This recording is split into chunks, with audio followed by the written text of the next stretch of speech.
Hey y'all, it's already time for another video about new makeup releases, and I feel like we have so much to talk about. And not just so much to talk about, but so many interesting and juicy things to talk about. I just feel like my takes are gonna be hot. I have a lot to say today. In journalism, a hot take is a piece of deliberately provocative commentary that is based almost entirely on shallow moralizing in response to a news story, in this case a beauty news story, usually written on tight deadlines with little research or reporting and even less thought.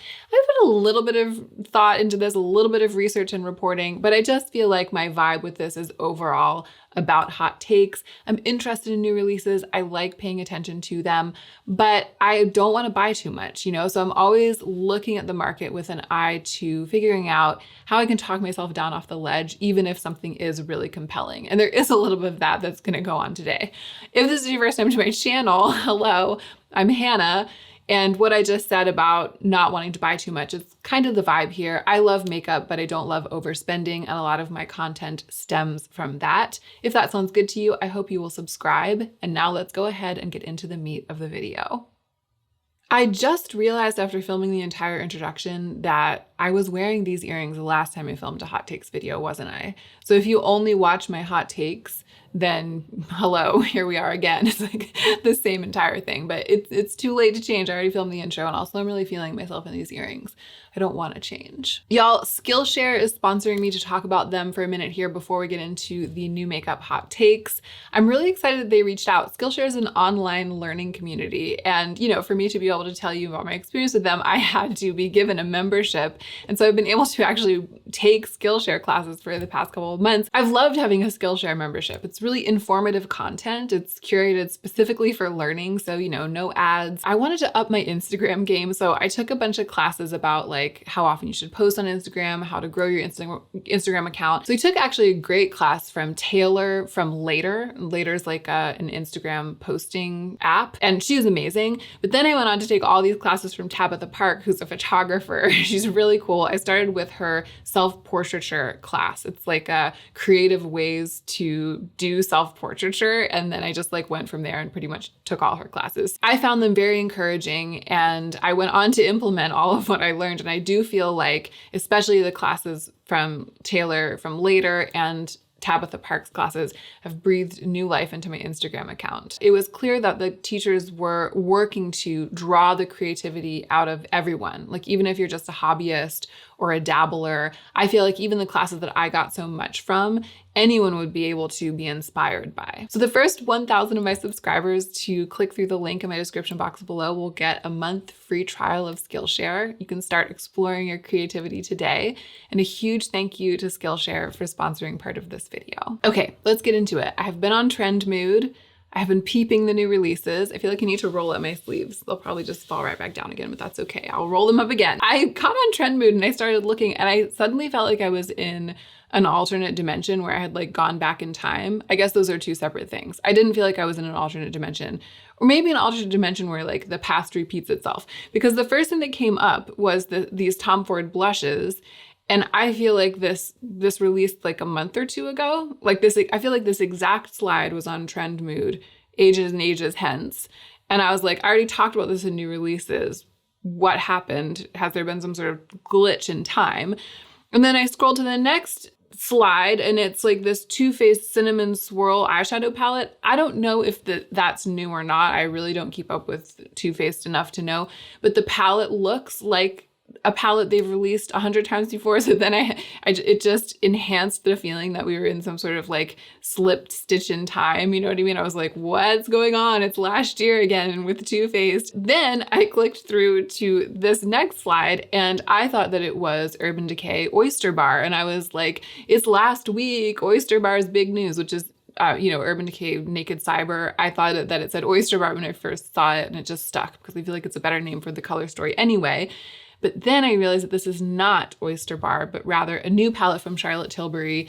And then I was like, okay, these are actually new releases. We're not in an alternate dimension of time travel. It's the beginning of September 2021. This is the moment. And this palette is beautiful, but I just feel like totally, for me, vibe dupeable. Like anything. I like this because it resembles the kind of thing that I would put together if I were putting together an exceedingly exceedingly practical palette for myself. It has a black in it, which I use black eyeshadow a lot, especially in the outer corner to, sculpt and shade my eyes. So I'm almost always reaching for a black that's outside of the palette I'm working with if the palette that I have open doesn't have a black in it. I love to see a black in a palette. But not only does this palette have a black, it also has a brown. And I like that. I find a palette often will have just one or the other. They'll like give you a shade to deepen up the outer corner. And if I'm lucky, it's a black. If I'm almost as lucky, it's a very, very dark brown. If I'm the least lucky, it'll be like, well, I guess if I'm the least lucky, there's nothing in there to deepen up the outer corner at all. Like if I'm the least lucky, it's just like washes of pastel, which I can't do very much with. But if I am less lucky, it'll be a very dark version of navy or burgundy or a deep color like that.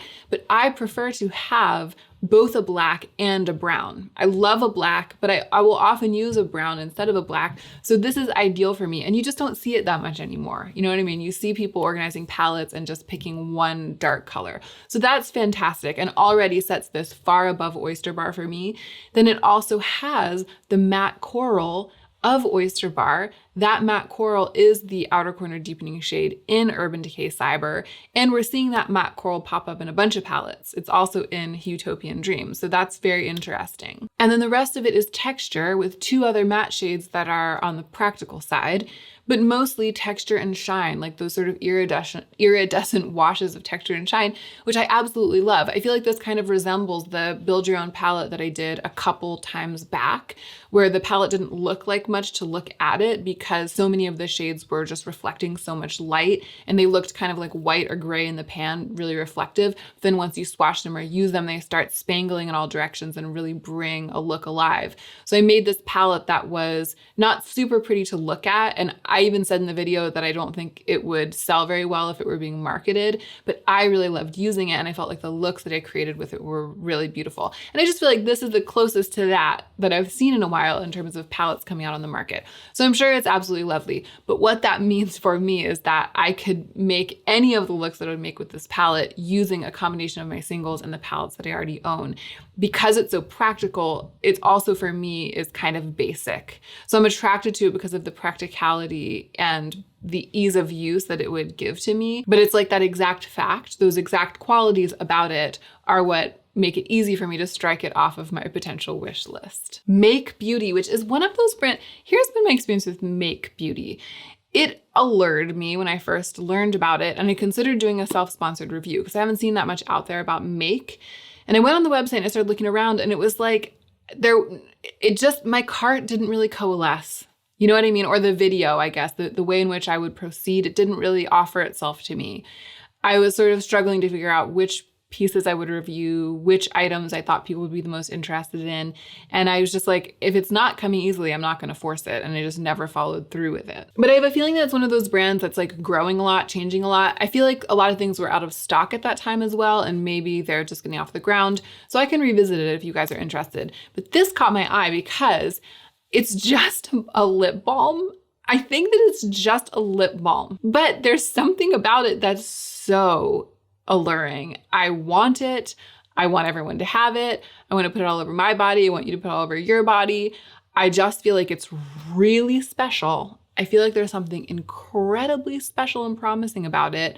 I have all of these feelings, never even having seen it or swatched it or heard anyone review it or anything.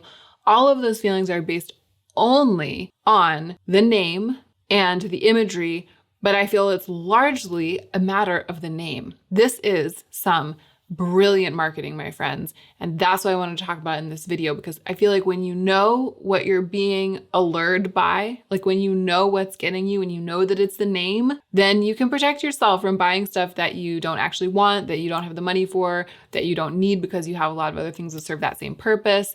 You can keep yourself from falling into the trap. When you really love beautiful things, when you're sensitive to language, imagery, texture, when you love that excitement, the joy of makeup, you know what I mean? This kind of marketing can get you so hard, and it really got me. Pink Matter, there's just something about the name, like they really, really nailed it with that. But it's also the way that the outside of the packaging looks. So when you look at it from the side, like the picture that's first in the roll of slides on Trend Mood, It's like this really shiny iridescent, it's like that glitter packed, very, very, very fine glitter packed look. It looks like pink nail polish that has like included glitter powder, almost like iridescent shiny powder. And it looks like there's going to be some makeup like that inside of the pot. And then when you open it up, it's just a clear pink balm. It is just like a solid lip gloss or even a chapstick or something. I mean, I think it's just like the Laneige sleeping mask. It's just like that. Or the ones from Fresh, those lip balms. I'm not saying that it's not good. I mean, I know nothing about it and it's probably lovely. And I know that people love that kind of product. And I'm not saying that like there's no place for it in this world or in makeup and that they shouldn't have made it. I'm just saying that it looks like it's presenting itself as something totally unique and really, really special and innovative. And the reason that it feels that way is because of the way that it looks from the outside. I look at it and I get all excited about makeup, texture, and I'm like, oh, a lip balm that makes me feel this excitement, it must be really special. But actually the lip balm itself is just the same as any other kind of lip balm in a pot. And it's the packaging and the titling that's making it feel like some kind of really exciting makeup. So this gave me a double, triple, quadruple take. I was like, I've got to learn more about this pink matter. And then when I learned more about it, I was like, oh, I definitely don't need that. I'm not going to buy it. Let's talk about Urban Decay Oyster Bar now that we've seen better swatches. I talked about it in my last new makeup releases video a couple of weeks ago. And we had only seen the really bad publicity photos that Urban Decay insists on releasing. I mean, whoever's doing their photography over there is just everything super washed out, uncontrasty, not true to life. And now we're getting to see swatches from people who have gotten the palette in their hands and are swatching it. And so, yeah, it looks exactly the way that I was expecting it to look. It looks exactly like Naked Ultraviolet, but with a slightly different color story. And when I say that, I mean that the swatches look like the shadows themselves have just a little bit of that powdery and slightly washy quality in the pigment. It looks like they're not really, really rich and reflective. And the iridescent ones, the ones that in the pan look like they would be the most exciting, swatched, they just look a little bit dull. Everything looks a little bit pale and a little bit dull. And I've said this before, and I'm probably gonna say it again because they'll probably continue releasing naked palettes until the end of time.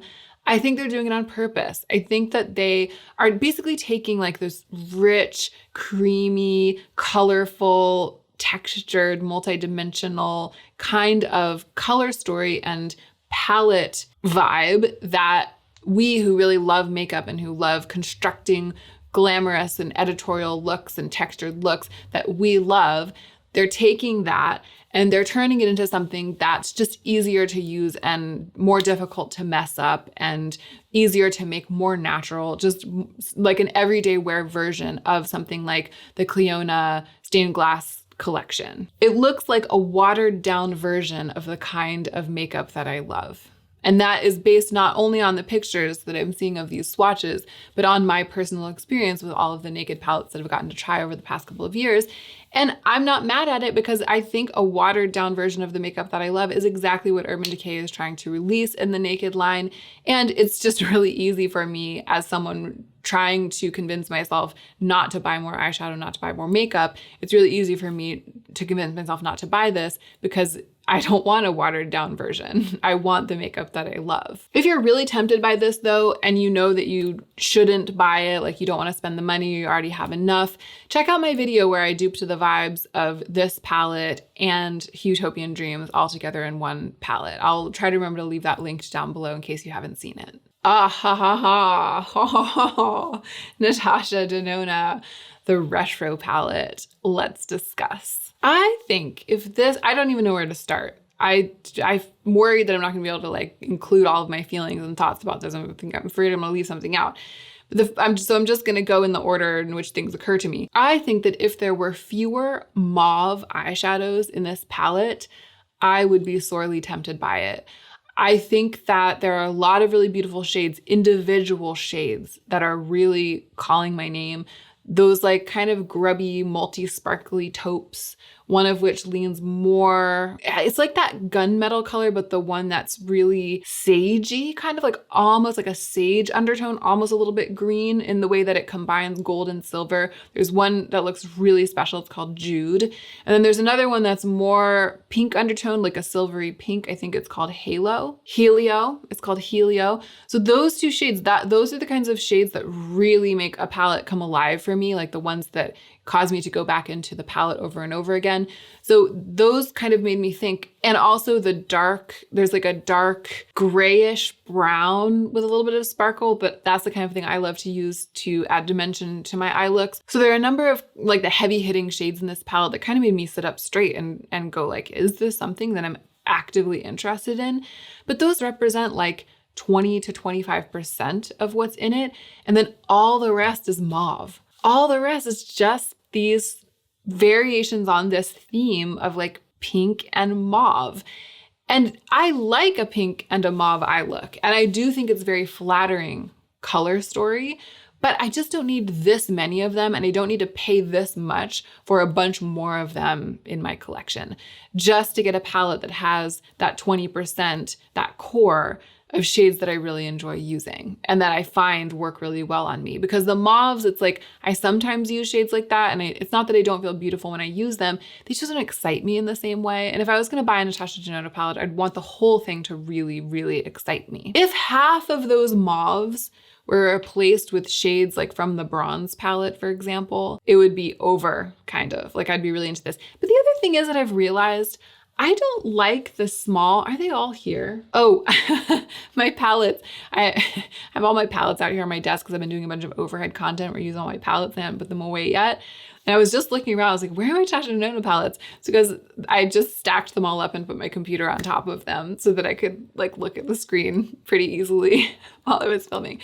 I don't know, should I take them out? I'll just give you the one that, I'm gonna do it. So Natasha Denona makes a mini, the teeny tiny 5-pan palette, and then also makes a larger 5-pan palette, and also a midi palette, and like a regular size palette, and then like those mega palettes, those huge ones. So I have this midi palette, and I have 2 of the regular sized palettes. I actually have learned that I don't like this midi size from Natasha Denona as much as I like the big, beefy, soft palettes that have those huge square pans. I know that people really like these midi palettes because you have the same number of shades. So you're getting like a slightly smaller version of the exact same thing, a color story from Natasha Denona. And it's not like these pans are so tiny that you're gonna like use them up. So you're essentially getting like the same exact thing for basically half the price because you're just getting a lot less substance, a lot less eyeshadow, but who needs these giant pans anyway? You know what I mean? That's what people are saying. But I like them. I like these big, flat, square pans. I like being able to pop them out of this soft foam. I just feel like the luxury that I am going for when I go to Natasha Denona is represented in this structure and style of palette. And I just find myself using these palettes that are shaped like this and digging into them and taking out the pans and rearranging them a lot more than I go into this one. And it might also be that the color, this is the only midi palette that I have and the color story isn't my exact jam. But I just find the individual shades to be less compelling and less memorable in this. And I think it's partly because of the color story, but I actually think it's partly because of the size and shape and structure. So I know that might be an unpopular opinion because obviously it's great. Like if I know that there are some of you out there who want to buy the retro palette and you're really, really excited that she released it as a midi instead of a full-size palette because that means that it's going to cost $65 instead of like $125. I know that's a huge price difference. So I'm not saying that you're wrong. And I'm not saying that I wish she had released it in the other format either because I'm not going to buy it either way. It's just an observation. It's like one more thing that makes me sure that I don't want to buy it. So yeah, if there were way fewer mauves, more kind of like bronzes, and maybe even some of those greeny, sagey, weird, mucky shades, and if it were in the full size with the big square pans, then I might be very, very, very tempted by this palette. But none of those things are true, so I'm totally happy to just give it a pass. Oh, let's talk about ColourPop It's a Mood. Y'all, I wanted this palette for a full 24 hours real bad. And a little bit of me sort of does still. Here's what happened. I duped the Vibes, and that video should have already gone up last week because I wanted to get it up as fast as possible because they released this palette. They revealed it, then they immediately released it right after that. And then they immediately put it on sale for like $25, which is an amazing price if you're gonna buy this as a collection of singles. And in that video where I duped the Vibes of this, I said this: if I didn't have any eyeshadow, if I was starting to build my collection right now, I would totally buy this, especially for $25, and, you know, just take all the shades out of the pans. They're removable and they're magnetic. And I would use it to like seed my collection of single shadows, like start a collection of single shadows. With my taste, with what I like, I think that this is the perfect seed palette for a collection of singles. But I don't need to do that because I already have a collection of singles. And as I learned in that video where I duped the Vibes, I saw it one night. I was like, I really want it. I woke up the next morning and immediately filmed that video duping the Vibes. As I learned, when I started actually applying myself to the project of pretending that I had it in my hands, and I asked myself what I would do with it, and I was like gonna actually do that on my eyes, just using my own shadows. When I started going through that process, the bubble just popped completely. And I was like, gosh, I really don't actually want to use this. I don't actually want to make use of these shades.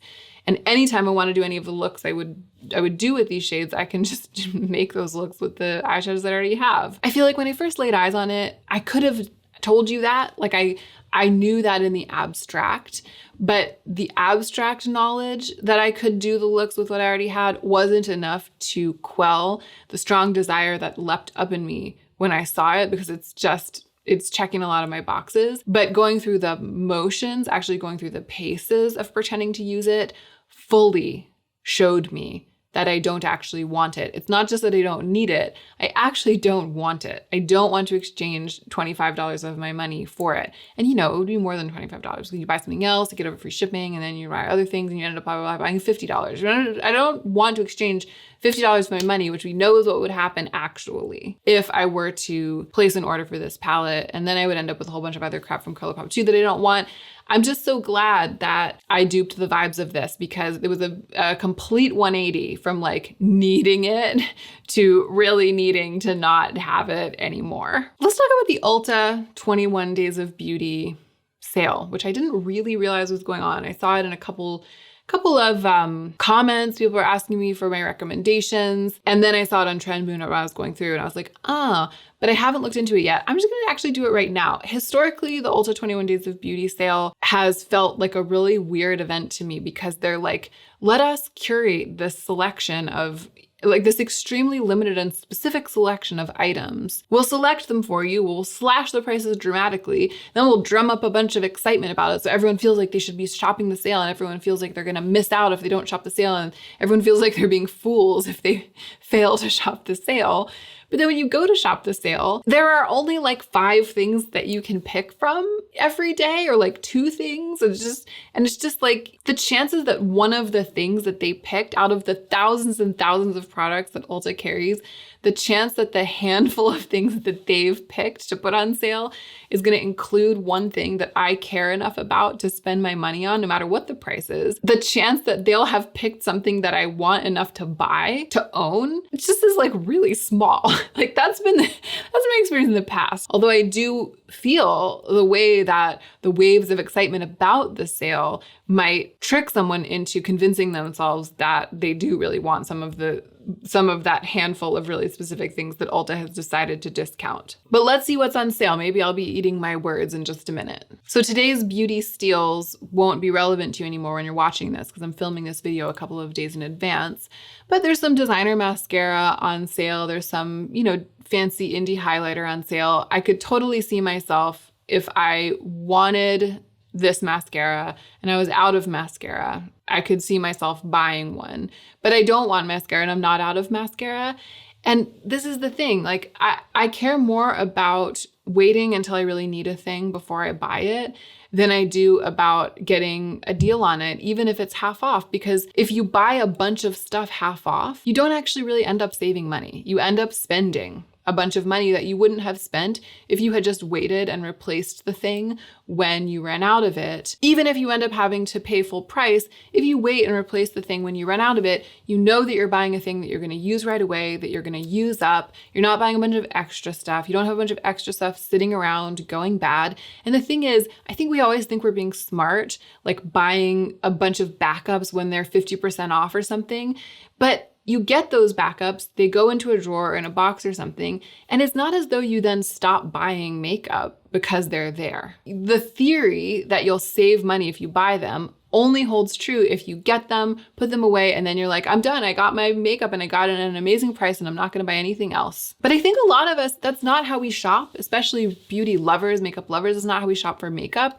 We buy a little bit of makeup here and there as a treat, as a hobby. It's one of the things that we enjoy doing with our time, with our money. And if that's the way that you shop for makeup, then stocking up on a bunch of stuff when it's on sale, just like hoovering it up simply because Ulta says this is the time when you should buy this thing, that is not actually a smart financial decision. That's a way to spend a whole bunch of money on stuff that you didn't really want very much, and then it'll be sitting there and you won't be using it. And then it starts feeling old and boring because you bought it back during the Ulta 21 Days of Beauty sale, but then the Christmas releases start coming out and you want to buy new stuff again. You go out shopping again, but you have way less money because you spent a bunch of money at the Ulta 21 Days of Beauty sale. Is this making sense? I'm on my like, don't buy things on sale soapbox here in the middle of this new makeup hot takes video, but the Ulta 21 Days of Beauty sale really brings it out of me. I also find the sale a little bit confusing. There's like different things on different days and there's this huge calendar and stuff. Like it's a little bit overwhelming for me. But I scrolled through, I looked at all the things. The only thing that I saw in there that's like a true favorite of mine is the Urban Decay single Moon Dust eyeshadows. Where's the one that I've been using? This is the Urban Decay Moon Dust eyeshadow in Space Cowboy. I really love this eyeshadow. I wanted it for years, hundreds of years, it feels like. And so if I didn't have it and I saw that it was going on sale during the Ulta 21 Days of Beauty, 50% off, because the thing about these Urban Decay singles is they are expensive. It's like $22. I was in a situation with this where I'd wanted it for years, but I had never bought it because I didn't want to spend $22 on a single eyeshadow, but I knew that I wanted it. Like years, literally years.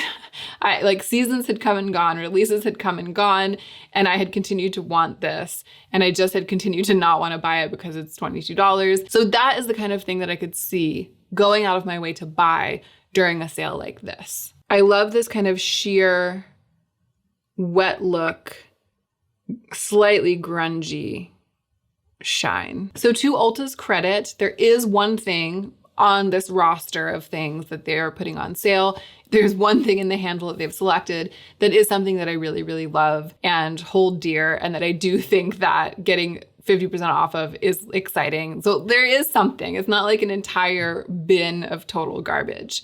But you get into trouble then when you're like, what else can I add to my cart?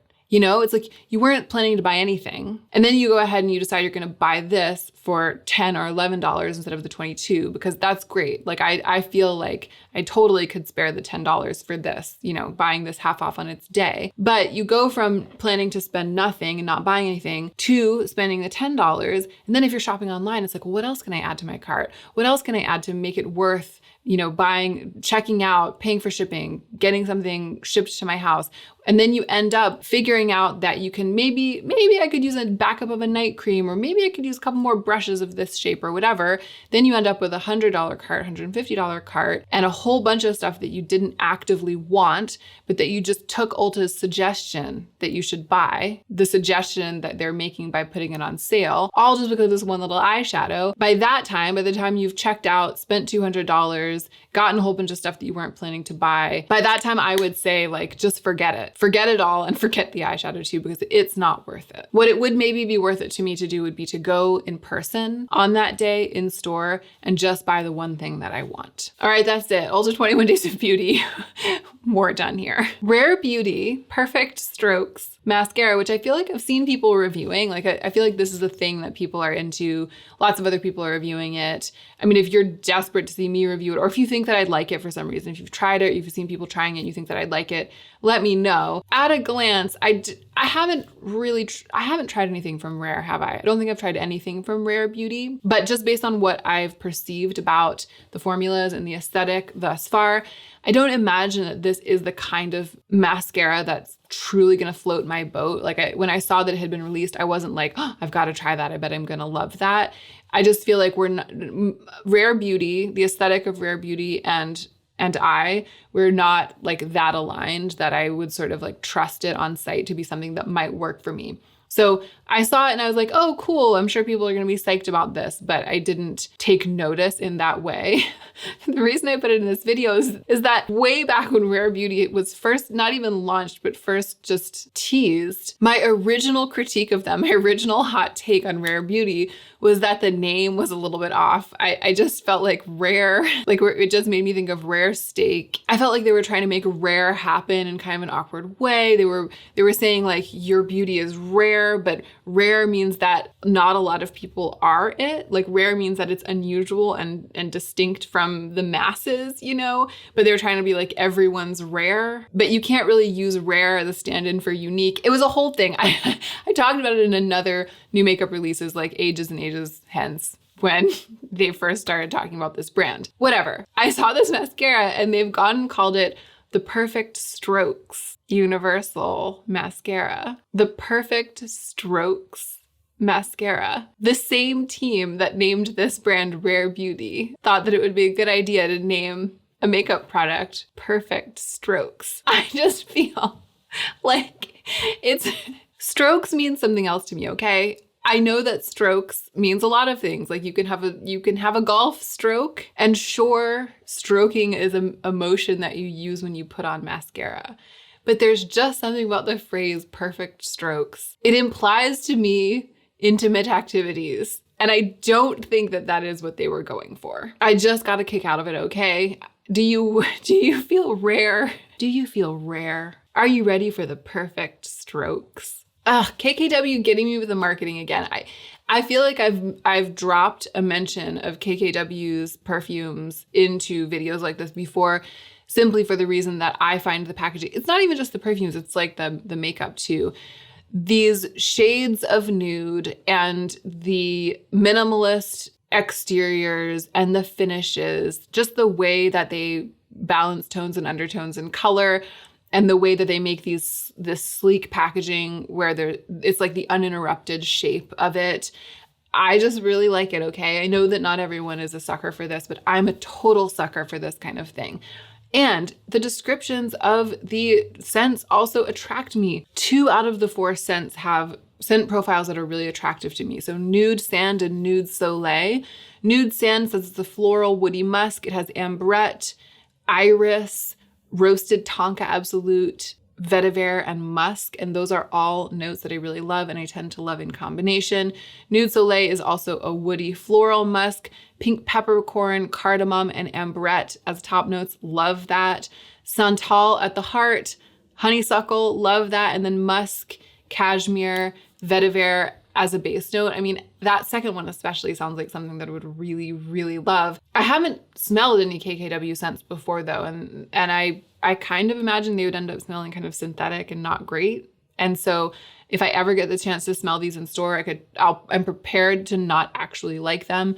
But this just gets me. The look of the packaging and then the description of the scents, it just gets me in spite of myself. And so I just had to include it. I guess what I'm saying is it doesn't get me to the tune of me going and buying it. It doesn't even get me to the tune of me going out of my way to go to the store and smell it. It just gets me in the abstract. It's the kind of thing I like. Here's another thing that gets me in the abstract. Beauty Bakerie's little tiny cooking utensils on the backs of brushes. I don't tend to, I was about to say I don't tend to like twee things, but that's not the case. I like seeing twee things. I like perceiving them and talking about them. I don't like buying twee things. I don't tend to collect a thing just because it's cute in this way. But this is really, they've taken it to the limit. They have taken it to the absolute limit. It's just adorable. The only downside I can think of, I mean, I'm not gonna buy these because again, first of all, I love my Refer brushes and I feel like I never need to buy brushes again because those brushes are so extraordinary, and I'm so lucky I feel to have them. So anytime I see brushes, no matter how much they attract me, I'm always like, nice, nice. I'm so lucky that I have my reference brushes. I don't need to buy them. So I don't actually feel tempted to actually buy these, but my buttons are being pushed in this kind of abstract way. And then I started thinking through it and I was like, but I store my brushes with their handles down, like in brush cups.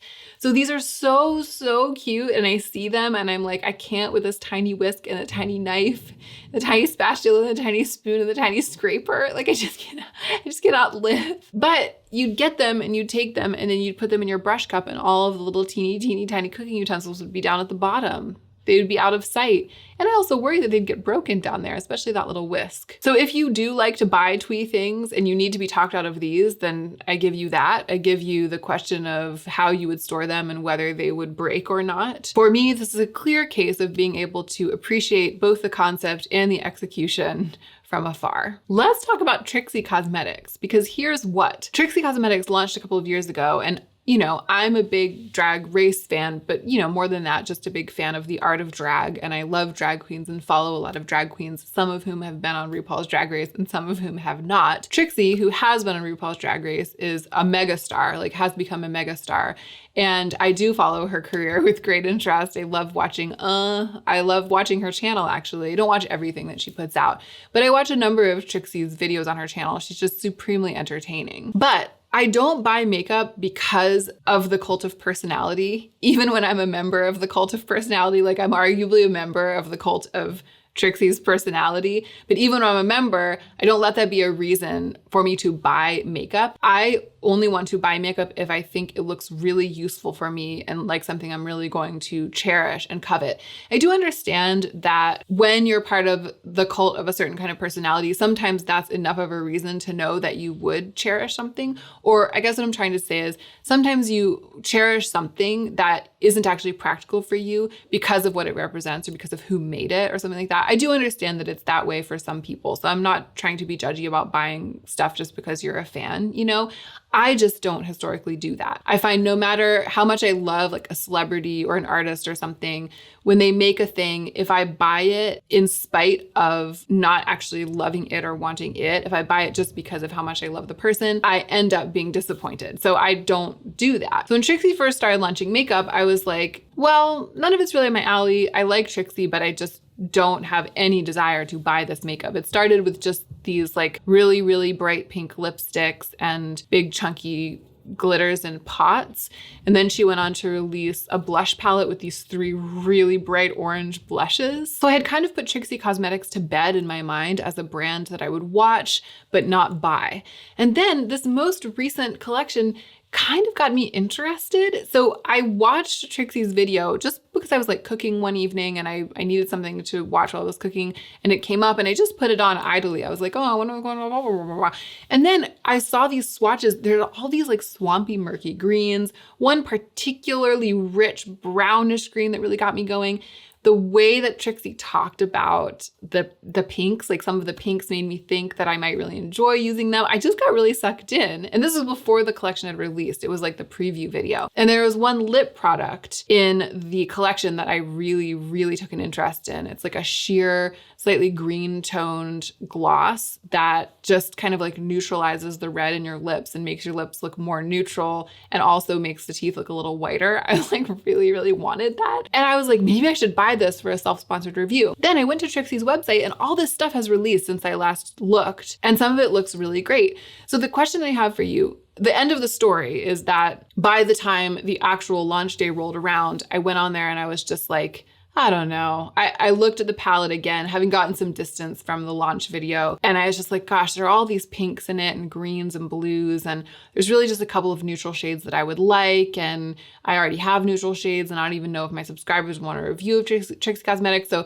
I didn't have it in me to go ahead and like make the purchase and spend my current month's budget for self-sponsored review all at once on that. So I ended up not following through with the impulse. But the question for you is, do you want to see me review Trixie Cosmetics? Because at this point, I could probably put together a cart of a handful of things from the brand that I would enjoy enough, like that I would care about the performance enough to apply and review and just give you like a clear demonstration reaction video talking about the formulas and the colors and stuff.